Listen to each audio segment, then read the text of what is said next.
Ever wonder what secrets an old, abandoned house might keep? These houses, often left to decay and rot, hold within their walls stories untold, mysteries unsolved, and sometimes secrets that are better left undisturbed. The house at the end of Maple Street was one such place. Its windows, long shattered, seemed to stare out like hollow eyes, and its once vibrant garden had turned into a jungle of overgrown weeds and twisted vines.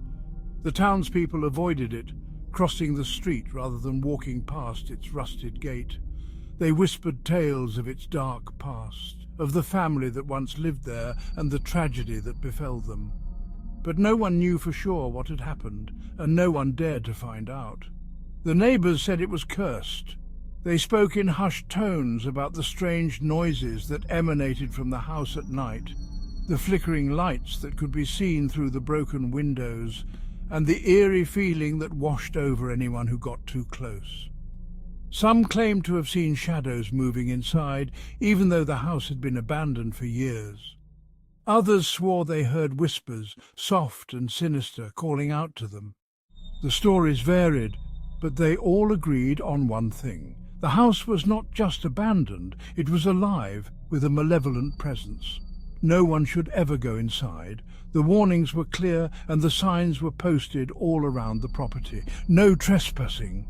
Keep out and danger were painted in bold red letters on the fence and gate. The lock on the gate was old and rusted, but it still held firm, as if it were the last line of defence against whatever lurked inside. The townspeople respected these warnings, and even the bravest of them wouldn't dare to cross the threshold. The house had a reputation, and it was one that no one wanted to test.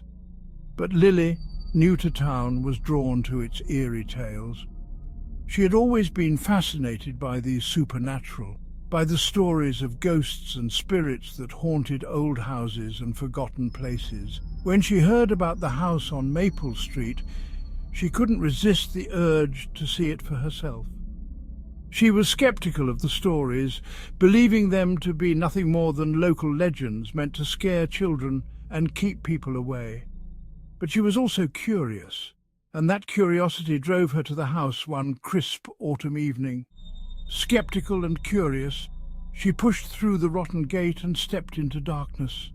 The gate creaked loudly, the sound echoing in the stillness of the night. As she walked up the overgrown path, the weeds seemed to grab at her ankles as if trying to hold her back. But she pressed on, her heart pounding with a mix of fear and excitement. The front door was slightly ajar, and with a deep breath she pushed it open and stepped inside. Inside, the air was thick with dust and silence. The house had a musty smell, a mix of mould and decay that made her wrinkle her nose. Cobwebs hung from the ceiling like ghostly drapes, and dust covered every surface, undisturbed for years. The floorboards creaked under her weight, and the only sound was the echo of her footsteps. It was as if time had stopped inside the house, and she had stepped into a forgotten world. Her footsteps echoed, and then a whisper. Was it the wind? She paused, straining to hear. The whisper was faint, almost indistinguishable from the creaking of the old house. But it was there, a soft, sibilant sound that sent a shiver down her spine. She shook her head, telling herself it was just her imagination, and continued down the hallway. But the whisper came again, louder this time, and she couldn't shake the feeling that she was not alone. But there was no wind. Shadows thickened, footsteps followed. She turned, expecting to see someone behind her, but the hallway was empty. The shadows seemed to move on their own, shifting and swirling in the dim light. Her heart raced, and she quickened her pace, trying to escape the oppressive darkness that seemed to close in around her. But no matter how fast she walked, the shadows followed, and the whispers grew louder. In a small room, a dusty mirror stood.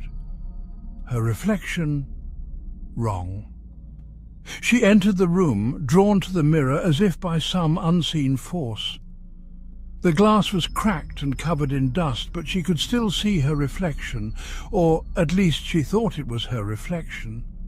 The face staring back at her was pale and gaunt, with hollow eyes that seemed to bore into her soul. She reached out to touch the glass, and the reflection's hand moved in sync with hers, but there was something off, something not quite right. Pale, hollow eyes, a twisted grin. The reflection's mouth twisted into a grin, a smile that was anything but friendly.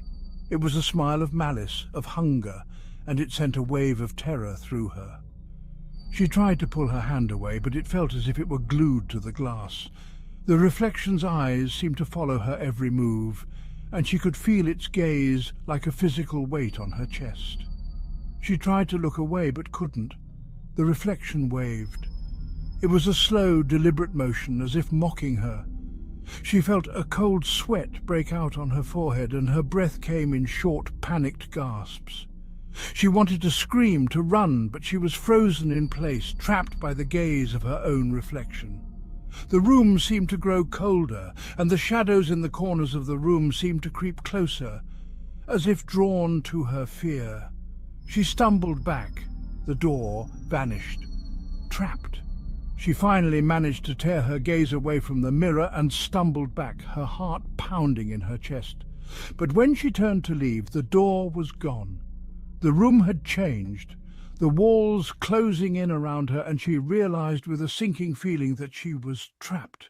The whispers grew louder, more insistent, and she could feel the presence of something malevolent in the room with her. The reflection stepped out, smile stretching wide. It was no longer just a reflection. It was a living, breathing entity, and it was coming for her. The figure stepped out of the mirror, its movement slow and deliberate, and its smile stretched wider and wider until it seemed to split its face in two. She backed away, but there was nowhere to go, and the figure advanced, its hollow eyes fixed on her. A whisper, "You're home now." The words were soft, almost gentle, but they carried a weight of finality that made her blood run cold. She was home, but it was not a home she wanted. The figure reached out, its hand cold and clammy, and she felt a wave of darkness wash over her. The last thing she saw was the twisted grin of the figure, and then everything went black. Next morning, townspeople saw a face in the window. Lily's face, twisted grin and hollow eyes. They whispered among themselves, their fear palpable. They knew the house had claimed another victim, and they knew that Lily was lost to them forever. Her face, once full of life and curiosity, was now a mask of terror and madness, and her eyes, once bright and inquisitive, were now hollow and empty. And as night fell, the whispering began again. Who will be next? The house was alive with whispers, soft and sinister, calling out to anyone who would listen. The townspeople shuddered and locked their doors, praying that they would not be the next to fall victim to the house's malevolent presence. But the house waited, patient and hungry, knowing that it would not be long before another curious soul ventured inside, drawn by the same curiosity that had led Lily to her doom. And when they did, the house would be ready, its whispers calling out to them, its shadows reaching for them, and its dark secrets waiting to be revealed.